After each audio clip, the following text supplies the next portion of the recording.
ahead and get started. So my name is Lindsay Morrison. I'm the grants director here at Florida Humanities, and I'm joined by my colleague, Stephanie Chill, who's our grants coordinator. We are the two-team grants department here, so we are the people you will work with most throughout the life cycle of your grant. And today we're going to give you a little overview about who Florida Humanities is, what we're about in case you're unfamiliar with us, and then jump right into community project grants. Give some examples of some types of programs that we support, go through what a typical grant life cycle looks like. So in case you're unfamiliar with grants as a whole, if you've never even applied to a grant, you'll have a good understanding about what's required of you, so we can release some of that murkiness and hopefully release a little bit of that fear of applying for funding.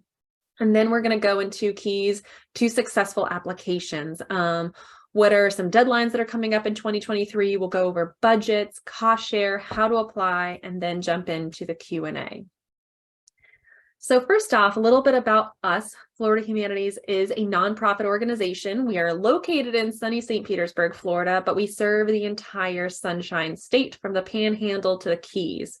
And a fun fact is that all humanities councils throughout the entire country were established about 50 years ago. We're coming up on our 50th anniversary, and every state actually has a humanities council. So Alabama has one, Georgia has one, Hawaii has one, and we are Florida's. So we are a subset of the National Endowment for the Humanities, which is based in Washington, D.C., but we are a separate 501c3. So we have a staff of about 10 right now. And we also have our own board of directors. We get funding from the National Endowment for the Humanities, which is where these funds come from for the community project grants. They are federal dollars, but we also get state dollars, and we have a membership program. So we operate very similarly to probably how your nonprofit organization does, or you can think of us like a community foundation in a way, because we re-grant dollars out to support your great work. So what are the humanities?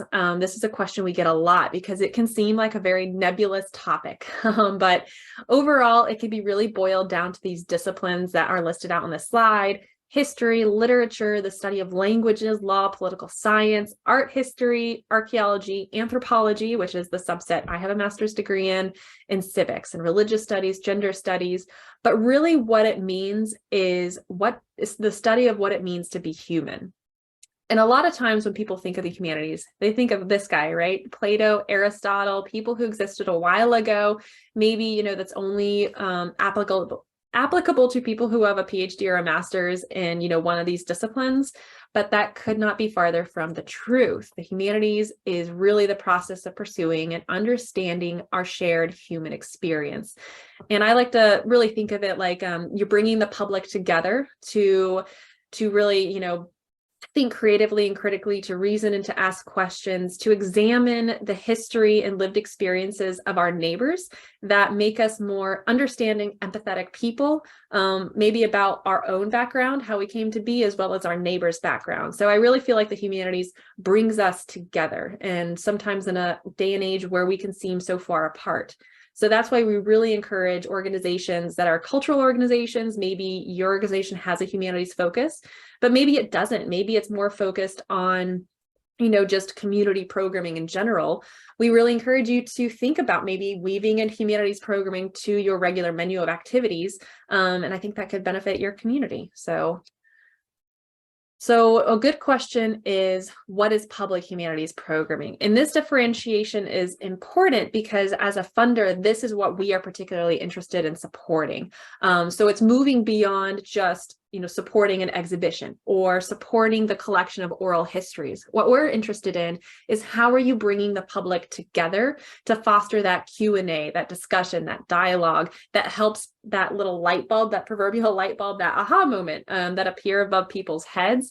That is public humanities programming, where you're bringing people together in those active discussions and dialogues. So now let's dive right into community project grants, which funds public humanities programming. So right now, this grant program offers up to $10,000. If you've applied for our grant funding in the past, you may have noticed that we've doubled that. We used to offer only $5,000, but due to inflation, just the cost of a lot of programming has gone up. We wanted to meet the moment, and we doubled that amount. We're being bold, and we're meeting you where you are. So you can apply for up to $10,000 to support your great programming. And like a lot of funding opportunities, there are certain things that you must hit on, to be eligible for funding. And one, of course, is your program must be rooted in the humanities. You must identify some of those disciplines that you're leaning into. You also have to involve humanities scholars, and we'll get into what a humanities scholar is in just a little bit. Also, you have to engage the general public. This goes back to what I was just talking about, moving from a passive humanities program like digitizing, documents within a library or just collecting histories to an active public humanities program, which is engaging the general public. And then we also really need to see that those active learning experiences are free or not cost prohibitive. So that eliminates any barriers if people have any socioeconomic constraints on their family, themselves. And we generally define that as about $5 per person, $5 to $10 per person, depending on the type of programming you're putting on. So there is a fee section within the application. And if we see that your program is going to be about $40 per person, that will be cost prohibitive for us. We really want to make this programming possible and accessible to all. So special considerations may also be given to organizations with budgets of less than $1 million. But I do want to make a note that if your organization has a budget of $1 million or more, or multi-million-dollar budget, please do not think that you are ineligible for funding. We fund probably about, within each grant cycle, I would say 40% or between 30 and 40% of our awardees have budgets over $1 million. Because sometimes if you have a large organization, you're able to really greatly reach a lot of underserved and most at need communities. But if you are a smaller organization, maybe you only have a budget of $10,000 or $15,000, just know that we really want to work with you, and we don't want to see a grant program or applying to something be a barrier, especially if you're an all volunteer organization or a staff of one. And then we also may give priority to organizations requesting $5,000 or less. So, don't feel like you need to request that full $10,000. We don't, rank them higher the other. If you only need $2,000 to bring in a couple speakers to give a lecture program, we may give a higher consideration to that. So who is eligible to apply? Community project grants is open to nonprofit organizations, local municipalities, cultural, civic, and educational entities. We do not award grants to individuals or to for-profit organizations. So if you are an individual watching this, you will just need to align your project with a nonprofit that makes sense, and have them be the applicant. Then, they would get the funding and then work with you as a partner, or maybe as you as the project director. And all organizations must also have a unique entity ID number through that sam.gov website. If you're unfamiliar with this, maybe check in with your fiscal officer or your CFO. This replaced what was called the DUNS number. The federal government now uses this unique entity ID. So we also use that now too. And we do check your organization within GuideStar just to make sure you're within good standing. And we no longer require full sam.gov registration. So I did want to make a note of that. We did require that a few years ago, but we've revised our system. So we no longer require a full sam.gov registration. All you need is that unique entity ID. So what are examples of some types of public humanities programming that we support? I've listed them all out here. I'm going to go through and describe them briefly. So we fund a lot of lectures, forums, and podcasts. So if you want to bring in, 5 scholars to have a lecture series, they can be a lecture series that focuses on 5 different topics, 5 topics that relate to each other, like cuisine or food in Florida, agriculture in Florida, or something entirely different. You just want to have a really engaging lecture series and program, and we can help fulfill those dreams. So one thing that we get a question a lot about lecture series is, well, what if we want to bring in just one big name speaker and their honoraria is, like $5,000? That is acceptable. We have funded, large scale honorariums before. If you're bringing in a big name speaker, a very well-known author, a very well-known historian from a university. So let's just have that conversation and see what you're thinking. We also support outdoor heritage signage and exhibits, interior exhibits, traveling exhibits with public humanities programming, related public programming. So a note here is if you want to have heritage signage or, bring in a permanent or traveling exhibit, that is great. And we can support some of those exhibition costs like fabrication of the signs, or, the historic background of crafting the contextual signs next to the exhibition. We can support that, but we also do need to see public programming. So if you're having an unveiling, a lecture series to kick it off, to, maybe start off a history harvest where you're collecting people's stories, that public engagement really needs to be the focus of the community project grant application. We also fund the collection of oral histories, again, with public humanities programming. So say you want to, collect the traditional cultural stories of this, group of people within your community. We're really going to be paying attention to, okay, but how are you sharing out those stories once you've collected them? We also support community conversations and dialogue. Maybe there's a hot topic that really could benefit from bringing in humanities scholars to contextualize the issue in your community, and you want to have a series of community conversations. I would pause and note that, sometimes those are tricky hot topic conversations to have within a community, and developing trust is very important. So we see the most successful community conversations occur when you have a series of repeating, dialogues over a series of weeks. And then reading and film discussions or film screenings. So if you want to host a film screening that brings out humanities topics or themes, bring in a humanities scholar at the very end for panel discussion with the filmmaker or the author. We have funded those through community project grants. So another thing I would say is we fund programs that are outside of this. These are just 5 of our most seen types of programs. But if you have something that's wildly different, let's talk on the phone. Let's talk through email or schedule a Zoom meeting. I'd love to hear what you're thinking, and then we can go from there. But let's talk about for a moment some projects we do not support. So as a humanities organization and not an arts council or an arts organization, we don't fund things like operas or plays or ballets or the painting of a mural, since that would be more of the arts and performing arts rather than the humanities. And the humanities is really that study and that scholarship, analysis, discussion, that Q&A and dialogue. See, those words are a little different than the creation of artistic works. We also do not support social service projects, so things like food security, housing security. While that benefits the community, what's missing there is that scholarship and analysis and interpretation element, which is what the humanities are. And then creative or scholarly research without public engagement. That speaks to what I was talking about with the difference between a passive humanities project, where yes, it is involving the humanities, but it's not public humanities programming, which is what community project grants is meant to support. And then the last thing is a project without all the details. So say you have a humanities project like a lecture series, or so we'll just give the example of a lecture series, but you're not quite sure who your speakers are going to be, what they're going to talk about. You haven't quite nailed that down yet. You just know it's going to be in the fall of 2023. And unfortunately, we are discouraging you from applying for the grant at this time until you have all those details, because we cannot fund a project without knowing who the speakers are going to be, what they're going to talk about, the major points they're going to hit on. So you will have to think a little bit in advance and plan out that programming before you seek funding from Florida Humanities.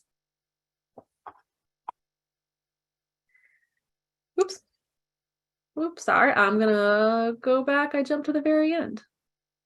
All right, so now that we've talked about that, a frequently asked question is who qualifies as a humanities scholar? So we define a humanities scholar. We take this definition right from the National Endowment for the Humanities. So it's someone who has an advanced degree in a discipline of the humanities. That is a person who's generally considered a humanities scholar. So that would be a professor of history, a professor of literature. Maybe it's someone who's the executive director at a museum who has a PhD or master's degree in history or literature, philosophy, English, gender studies, and they are actively practicing within their field. We also strongly encourage subject area experts and community experts within your project. For example, maybe someone who is a tribal elder, or someone who has extensive experience in traditional basket weaving. That would be absolutely people who would be involved, and we would love to see their inclusion, and we could support their honoraria, but we would also need to see a humanities scholar, someone who has a scholarship background, a PhD or a master's degree within that humanities discipline. Because this is a question we get at the end of the year from the National Endowment for the Humanities: how many humanities scholars involved? Because they want to make sure that scholarship is included within projects. So now let's look at 2023 deadlines. So the next upcoming deadline we have is in a couple weeks. It's February 1st, 2023. All of our deadlines are at noon. And then if you can't make that deadline, that is okay. There's 2 more for the year. The next one will be in June, and the last one for the year will be in October. And I wanted to pause and talk about these other dates underneath, because I do get some questions sometimes about this. So community project grants are 1-year grants. Once you're awarded, you have 1 year to complete the project. And if you are, we try to get them, get the funds fast, quickly to you. We understand that some funds, like maybe the state funding system, they take pretty much like a year to get the funds from you, just because the way that their system works. As a nonprofit organization, we are able to move faster, move quickly, because what we want to do is really support your programming that you need now. So if you apply February 1, there is a review period in between, the deadline date and when the contract award date happens. And then the contract notification date would be March 22nd. So you would find out if you're approved or denied on that date. And if you're approved, you have 1 year to complete your grant. That public programs can start date, that is 6 weeks after that contract start date. And the reason we have the 6-week buffer is because there's some things that you as a project director, your organization will have to do after the grant is awarded, such as signing the contract agreement, asking for the initial 90% of your funds, and also submitting things like the event listing form, which gets your events on our calendar, so that we can make sure that we can either attend the programs ourselves, invite a local board member, invite local members, send it out through our email system, which goes out to about 10,000 of our friends throughout the state. So there are just some things that we need to do in advance of you having your first funded program. So that is to say, if you want to have a lecture series and you're looking to apply by the February 1 date, the first lecture series that we fund could not begin before May 3rd, 2023. So, but it could occur between May 3rd, 2023 through March 22nd of 2024. So it does require just a little bit of thinking and strategy work to make sure that your funded activities are within that window. Now you can start using funds as soon as the grant is awarded and as soon as those funds are sent to you, which could be asked for, beginning March 22nd. So if there are any marketing items, you need to pay for Facebook ads or pay the honoraria for a speaker, that can happen anytime between March 22nd of 23 through the 2024 date. So looking at a grant life cycle, here is the example looking at the February 1 deadline, which is the first one for this year. So the application deadline is February 1 of 2023 at noon. We review internally between these dates. Our review system, we bring in external humanities scholars as well as board members. They're rotating each cycle. Each of our evaluation panels for the deadlines are different, so it's not guaranteed to be the same group of people, which is important to note, because if you are a repeat applicant, or if you've been successful in applying for funding in the past, you'll want to re-explain, why you're doing what you're doing, your project. I strongly encourage you not to rest on your laurels with the assumption that the evaluation panel already knows what you've done with Florida Humanities. And our evaluation panel is made up about between 5 and 6 or 7 individuals of diverse backgrounds. We really made a lot of effort in the past year to diversify our grants panel, made up of different scholars from so many different fields. So we're very proud of that system. And then the notification date would be March 22nd of 2023, like I mentioned, with your approved or denied. If you're approved, we will send you an email saying so, and that you can request the funding, sign the contract, make sure you have a unique entity ID. And then you have 1 year to complete your project. And at the very end, you'll just submit a final report requesting the final 10% of your award and complete the reporting materials. And if you are denied, the first thing is just don't get discouraged, don't give up. Our funding ratio, I'll go over in just a little bit, but do seek comments. I encourage you to seek those evaluation comments, email me or Stephanie, and we can get those to you and then revise and apply again if it's an eligible project, but was just missing a few details. So what is required of funded grantees post-award? Like I mentioned, you'll need to sign, scan, or return a contract agreement. And we also now have instituted required project director meetings, which is a really neat way to meet your fellow cohort, explain to them what you do, and then I kind of go through again what is required throughout your project, because sometimes the information from these tips and tricks webinars can be forgotten, and we just want to make sure that you are set up for success. And so a lot of people ask too, what is required throughout the funded grant? Is it going to be a lot of work? Is it going to be more work than I bargained for? And we really try to make the administrative tasks on you not burdensome, because we want you focused on doing great work within your community. But since these are federal funds, there are just a few things that we require that we just need you to do. And one of them is to submit what's called an event listing form for every single one of your public facing events. And what that does is just submit the event, populates it on our events calendar that, like I mentioned before, we can get that out within our email, advertise it on social media. We also have what's called a contract change request form. So if there's any budgetary or programmatic changes, that's how you'll let us know. And to keep us in a loop, send us photos, and then just submit a final report. So for community project grants, there's no interim report, there's no quarterly, there's no monthly check-in of things you have to do. It's just submitting those event listing forms and then just keeping us in the loop if there's any programmatic or budgetary changes. So like any funder and nonprofit organization, we love seeing our logo and branding on your funded materials. That lets other people know that we've supported your work. And it also gives you that stamp of approval that Florida Humanities has vouched for your program. So just know that if you are funded, we do require that our logo is on there, as well as this acknowledgement language that can all be found on our website. So now let's look to some keys of successful applications. So first is the narrative section. Like with many grant applications, we will ask you to, narratively within the constraints of a character limit, describe your project. So we're going to ask you about the history and mission of your organization. What are you about? What is your main focus area that you have? Have you worked with Florida Humanities in the past? And then the next narrative, I will say, is probably the most important narrative, and it's called the Humanities content. And it's really there that you're going to describe fully within a 3,000 character limit what you intend to do. If you're going to host 5 lecture series, we really want to see those 5 programs detailed out, who's going to speak at each one, what is going to be their topics and questions they're going to address, and how is the program that you're proposing focused on and targeted to the humanities. And I'll show an example of the successful humanities content narrative in just a moment. Next, I'm going to ask you for your marketing and promotion plan. There will be a part in the application where I ask you to upload a work plan. How are you going to achieve success? I'm going to ask you what the target audience is. Who are you trying to reach, and how are you going to reach them? And very importantly, how are you going to make special effort to include groups of people, cultural groups or other underserved populations that do not normally have a seat at the table?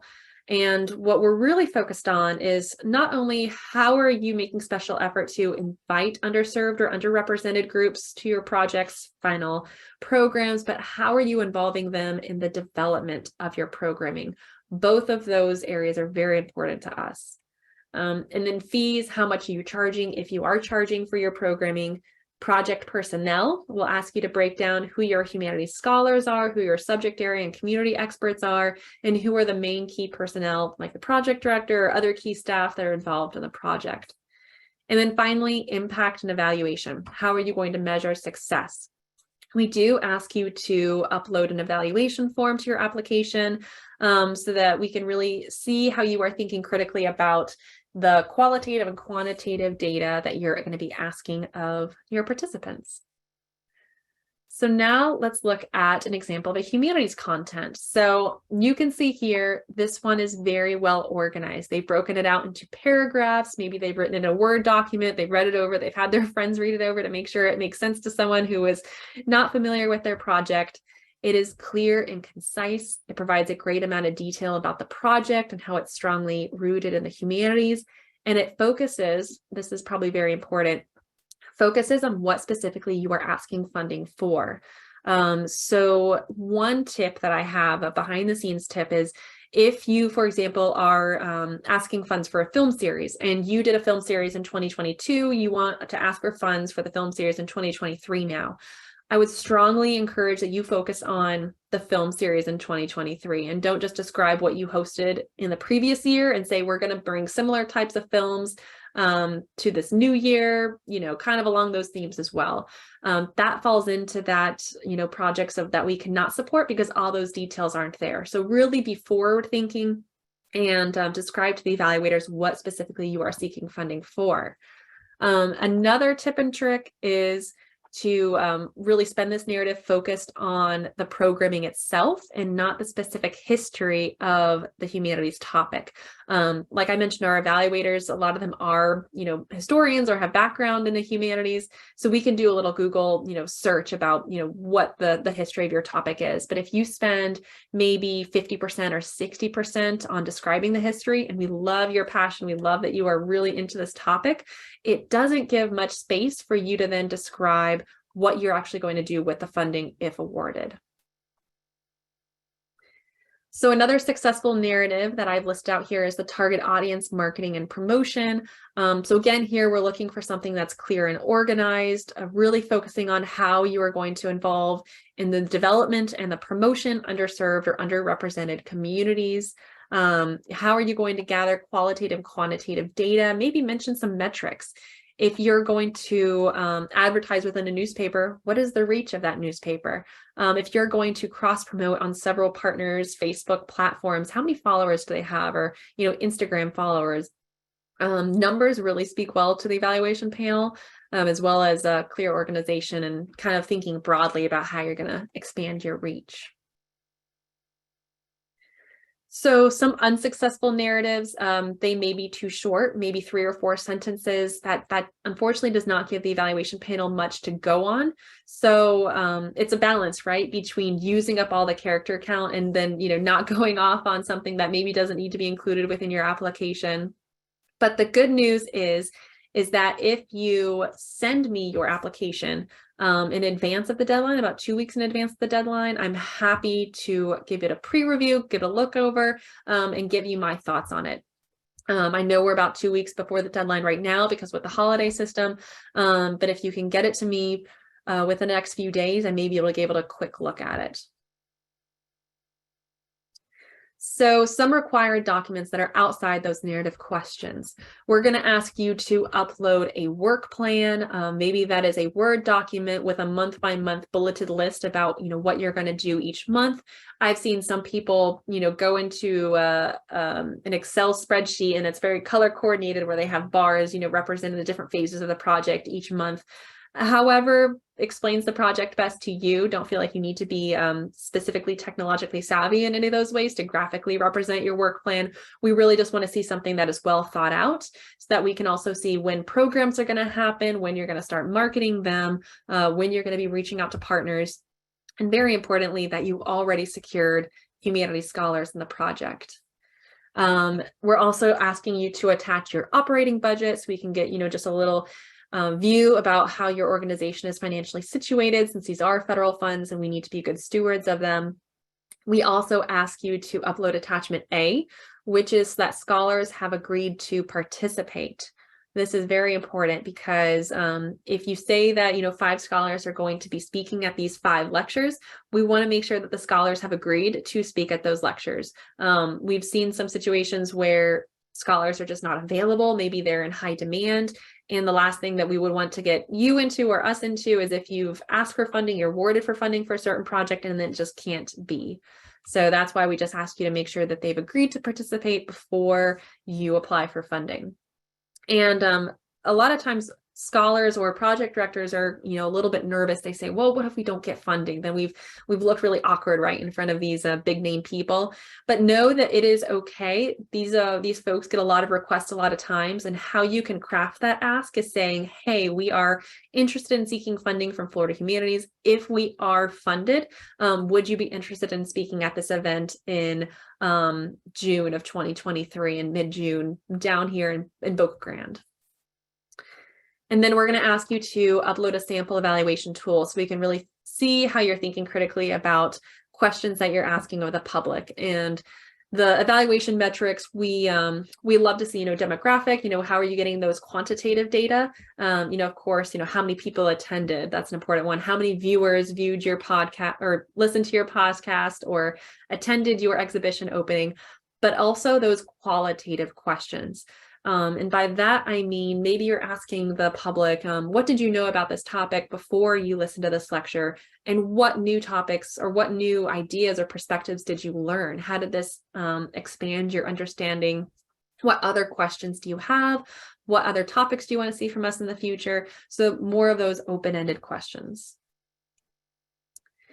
And there's also a space for supplemental documents. So letters of support from partners. If you are doing an outdoor heritage signage, we need to see letters of agreement from the land, owners or land place to make sure that they've agreed to put the sign on their property. Marketing and promotion partners, maybe scholarship letters of support. CVs and resumes from scholars. That is very important, so we can do a little background into who the individual is. Demonstrated success, maybe previous press releases or similar works. If you are doing an exhibition or outdoor heritage signage, we love to see renderings of what the exhibition or those signs would look like. So that's something that you would reach out to an exhibition, builder or constructor, that signage, partner to, see some renderings of what you want to accomplish here. And then that speaks into the scope of work for planned exhibits. And you'll notice within the application, there are 3 opportunities to upload documents. But a tip is that you can combine multiple documents within one PDF and then upload that within each section. So for example, all of the letters of support can be within one uploaded document. All of the CVs, all of the examples of successful marketing materials can be included. So let's look a little bit into budgets now that we've talked about the narrative. So within the budget, there is a required budget form that is downloadable within the application that we will ask you to fill out and then re-upload. Please do not make your own budget form because we can't consider those. We will ask you to submit the Florida Humanities budget.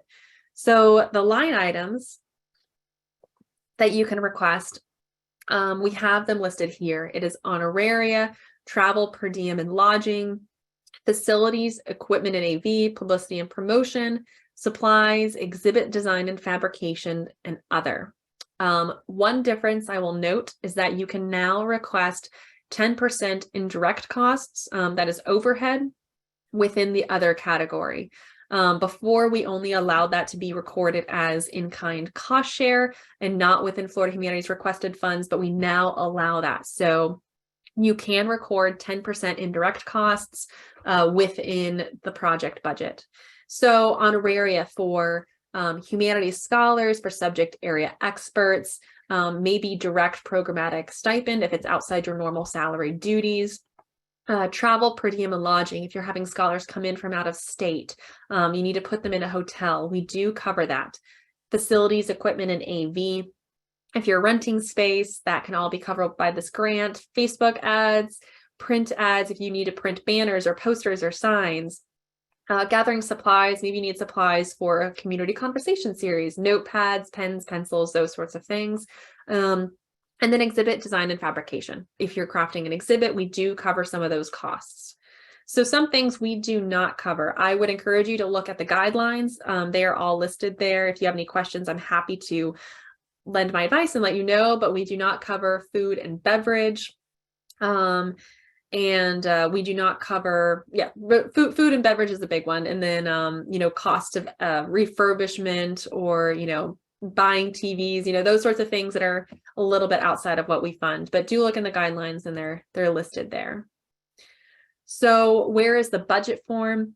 That is downloadable within the application. So there'll be a little download button, you'll download it, you'll fill it out. It's a Word document and then you'll upload. If you have trouble with this document, maybe your computer has some settings, just reach out to us and we can help and try to troubleshoot and send you the budget form in other ways. So looking at a successful budget. Successful budget asks for funds that are needed for the project. All the costs are allowable and they record all eligible cost share. So you can see this individual asked for $5,000 in honoraria, 70 for travel, so-and-so, that totals to $10,000. Again, if you only need $2,500 or $5,000 or $6,800, ask for that specific amount there. That will not be a marker account against you. We do ask that you round it to full numbers because we only award grants within full numbers. So if you ask for, $9,583.23, know that we will need to round that, and it doesn't necessarily make your organization look any better. We'll just have to do a little bit more work to round that to an even number. So we do encourage you just to go ahead and present rounded numbers within this budget form. And then cost share. We do require a one-to-one cost share, which I will go over in just a moment. You can record up to 15% of indirect costs and overhead within the cost share section, cost share cash. But you can see here that the applicant recorded a total cost share of $24,000 here. So what we just require is that it equal or be more than $10,000. So they're requesting $10,000. They've requested more than $10,000 in cost share. And then the other part of the budget form is the budget detail. And this is perhaps one of the pretty most important, as important as that table, because it really describes line item per line item where those funds are going. So for example, the table just says that you need $5,000 for cost share, for honoraria. The detail is where you're going to say where that $5,000 is going. And we, and all evaluators, pay really particular attention to this. We write on this page. We look at your supplemental document to make sure things line up. So you are highly encouraged to make this very detailed. It can be in bullet form like this. It doesn't have to be color coded, but do describe where specifically the funds are going. Things that, descriptions that narratively describe, saying, we're going to give honorary to 5 scholars. We're going to pull them from this area. That does not help us as much as saying specifically where the funds are going, to what newspaper, to what rental space, those sorts of things. And then some examples of unsuccessful budgets. You can see this applicant, had very round numbers where, 1,000 here, 1,000 here, 1,000 there, and it ended up to 3,000, but it wasn't described. So unfortunately, as a funder, we really have to make sure that these federal dollars are going to places and to people that are eligible. So we do need that detail. And then the cost share just did not quite add up here. So let's talk a little bit more about cost share. If you are unfamiliar with it, after this little overview, I'm happy to get on a call with you next week, and then we can go over it a little bit more, and maybe I can give examples of where types of cost share can come from your project. But overall, cost share is just another word for match, and it is all those funds that contribute to the project's success that are outside of the funds that are paid through this grant from Florida Humanities. So for example, if you are operating a lemonade stand and you need $300 for lemons, a lot of lemons that you want to get for this lemonade stand, but you are paying for a lot of other things outside of those lemons, like the table, the juicer, the tablecloth, the time of your neighbor to come over and person that table, and all of those funds outside of those $300 in lemons totals to $700. That $700 is what you would be recording as your cost share, because it is matching, or it is outside of the funds of the lemons, what Florida Humanities is contributing, but contributes to the success of the project as a whole. And so you can record your cost share. You can make it up in either in-kind, which is donated services. For example, donated honoraria. Someone has waived their honoraria fee, or perhaps they are donating their facility space. They're not charging you what they would normally charge another organization, but they would normally charge another organization $2,000 to rent that space. You can record $2,000 as in-kind cost share in the facilities line item. Similarly, cash, we also allow cash cost share. That is all those hard costs that are actually money is being exchanged for the project. So if you are paying that facilities rental space, you can record $2,000 within the cash cost share. If you receive outside grant support or sponsorship for other activities of the project, you can record those other grants as cash cost share. So if you are ready to apply for funding, what is next? First, I encourage you to do a little brainstorming about your project, maybe watch this webinar again, or just read the guidelines, make sure you have everything in line. And then I highly encourage you to reach out to me. Nonprofit organizations or applicants that have those initial conversations, that have a phone call, that have a Zoom call, that ask, a lot of questions via email, they tend to get those more of those questions answered, and then those red flags are eliminated within the application, or at least pared down a little bit. So don't feel like we're not here, or that we're a little bit busy. We love working with our partners to try to make your application a success. And then you're going to apply for funding. The application is online, and just, fill out the narrative questions, attach your documents, and then you're on your way. And do make sure that you apply before noon on February 1st. We cannot accept any applications that are submitted after 12 p.m. noon. And then if you're denied, seek comments and don't get discouraged. We oftentimes see applicants that submit an application and they're denied, and then they come back and they're awarded. So that's very common. So just don't get discouraged. And that is because the funding ratio for community project grants right now is about 30%. Due to COVID, a lot more organizations became aware of our funding, and so we are seeing an uptick in applications. So all to say that the more you communicate, the more we have those conversations up front, outside of, is my organization eligible, but really getting into, we want to bring in these scholars, we want to do these programs. Here's a, example of my application, or here's some draft proposals. The more you communicate, if you're a little bit unsure if it's a good fit, the better. So what you're going to do is log into the online application portal that can be found at floridahumanities.org/apply. And that link is available on the community project grant webpage, as well as several places within the guidelines, if you didn't get a chance to write that down. And once you have created an organizational account or signed into your organizational account that already exists with us, that is, if your organization has already applied for a grant, you already have an account. But if you haven't applied for that grant specifically with your organization, we'll just have to add you as a contact. So just reach out. I can see if you are a contact, if you're not sure, and we can go from there. But once you are in, you're going to go up to that apply button, click that. That brings up the community project grants, and then you click apply. So if you have watched this webinar and you're a little saying, oh, this is a lot of work, I'm not quite sure if we're ready for this, the good news is that we do have other funding opportunities that are a little less time intensive, maybe a little less work. Maybe you just want to start dipping your toes into bringing in humanities programming. I highly encourage you look into our Florida Talks funding opportunity. We have over 30 speakers on what's called a speakers bureau, our speakers directory. They are pre-approved, and there is like a menu of programs that they offer. So you can apply to bring in up to 3 programs. Those talking events, they can either talk virtually to your people, or you can bring them in person, and we will pay those speaker fees directly. And if you are a lower income organization, there's even a travel reimbursement that we can offer. But Florida Talks is really just a great way to bring in engaging speakers. It's a templated program, and you don't have to do, a $10,000 community project.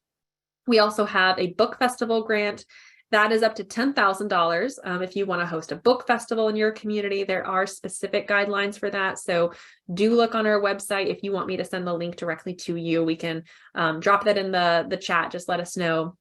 And both the Florida Talks and Book Festival grant are rolling deadlines. So you can apply anytime. There are some stipulations, like, for example, Florida Talks, you have to apply 6 weeks in advance of the event. And then the Book Festival grant, you have to submit your application at least 4 months prior to the festival occurring.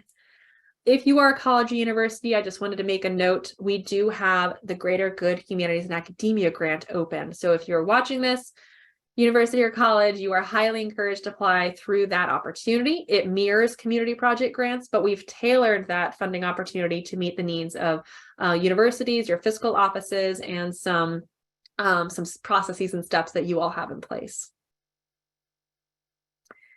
So with that, I'm going to ask Stephanie to pop back on. We're going to dive into the Q&A and answer any questions that you have.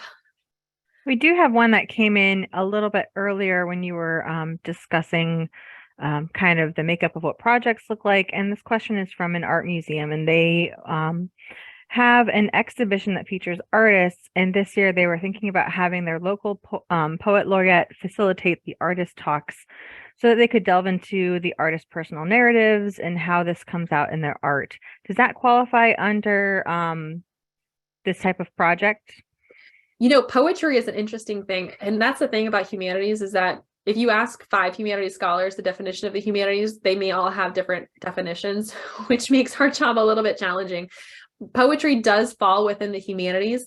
So your poet laureate could be an eligible scholar, but we would also encourage you to bring in maybe 1 or 2 other experts to be in conversation with them. Maybe think about the themes that the poems are addressing or what you want to talk about, and then they can come in for a Q&A, to kind of facilitate and dive deeper into the poem themes. But yes, I do encourage you to apply. We have supported poetry programs in the past, so that has come through community project grants. Yeah, and I think that they do have curators available. So it may be worth thinking about. Maybe you have the poet laureate working with a curator so that you have some more of that kind of how does a person speak through their art, but then also somebody who can ground any historical information that needs to kind of be contextualized with the art as well. Another question is for humanities scholars, do they have to be actively teaching or can they be retired? They do not have to be actively teaching. They can be retired.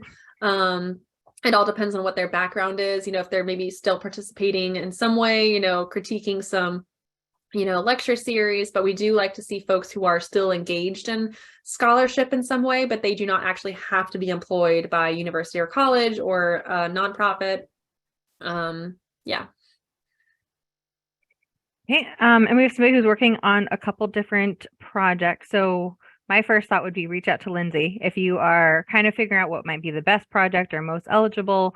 And you can discuss any ideas you have with Lindsay, and kind of she'll go through with you to discuss what might be the strongest option when you're looking at the application. But within one of their questions, they're really curious about art history and how this falls into the humanities. So could this grant be eligible for an art exhibition and supportive programming like lectures or an exhibition catalog if the artist that is in focus is a renowned art historian and the exhibition centers on their scholarship? Yes. Yeah. So art history, the criticism and theory of the arts, that is within the humanities. And so a lot of art historians do have those humanities backgrounds. The difference would be like maybe someone who is more of an artist themselves and is more involved in the creation of the arts. That would be outside of what we support, but someone who has an art history background would be within the humanities. I do encourage a lot of times the more the merrier approach, bringing in multiple humanities scholars to bounce off ideas with each other, no matter what, even if it's just one stellar humanities scholars. We love seeing if multiple people are involved because it creates really dynamic conversation. So if you're a little bit unsure if they're a humanities scholar, or maybe if you ask them and the person themselves says, I don't know if I'm a humanities scholar, maybe consider some other scholars that you may want to bring in to help deepen the conversation. That does seem to be pretty appealing to our evaluators too. They like to see that there's multiple scholars or a collection of scholars and community experts, so that there's that diversity of perspective so that you can approach one topic from multiple views. Absolutely. And thinking about too the public. I mean, as an attendee of programs, I love seeing it when maybe people don't agree with each other up on stage, and there's a little bit of that back and forth, that dialogue and discourse. It tends to be a little more engaging than just one person sharing their opinion.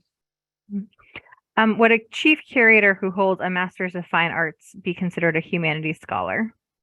We would have to look at their specific background and what their expertise is in, but someone who has a Master's in Fine Arts degree could be considered a humanities scholar. But evaluators, this is an example of where the CV and resume and their background really is helpful within the application. If you're recording oral histories, does the interviewer have to be a humanities scholar? This particular person is looking to collect veteran stories and would prefer to have a fellow veteran conduct the interviews. Good question. I'm glad you asked that because I forgot to cover that within the talk. But for oral histories, we do need to see that The interviewer is a qualified person that can conduct interviewers, so an oral historian.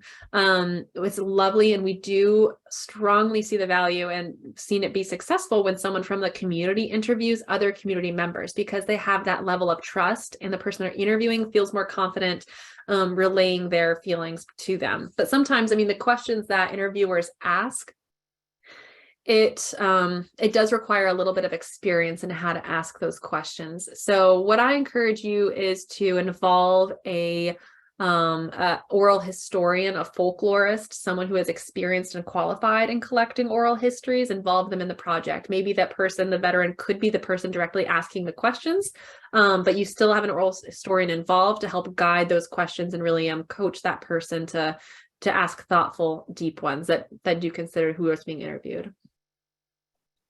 Yeah, absolutely.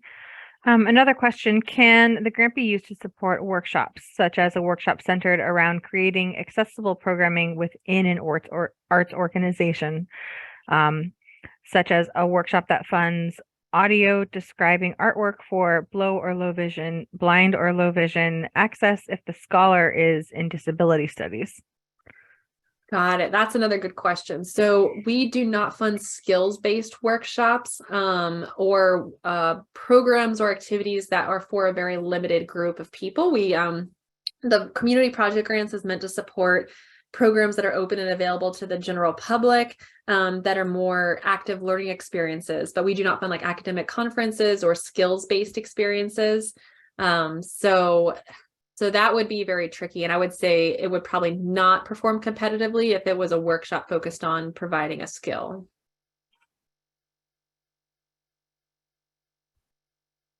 All the questions that we have in the chat right now. I think another thought on workshops, we have seen them come in, but it's also about making sure that they're accessible, like you said, to everybody, so that anyone can come in and learn and experience and interact with the scholar, like whether it's a program, a lecture, a workshop. Part of this grant is to make sure that we're creating opportunities for your community to interact with these scholars so that they have, you know, a direct line to an expert to ask their questions or learn more information about.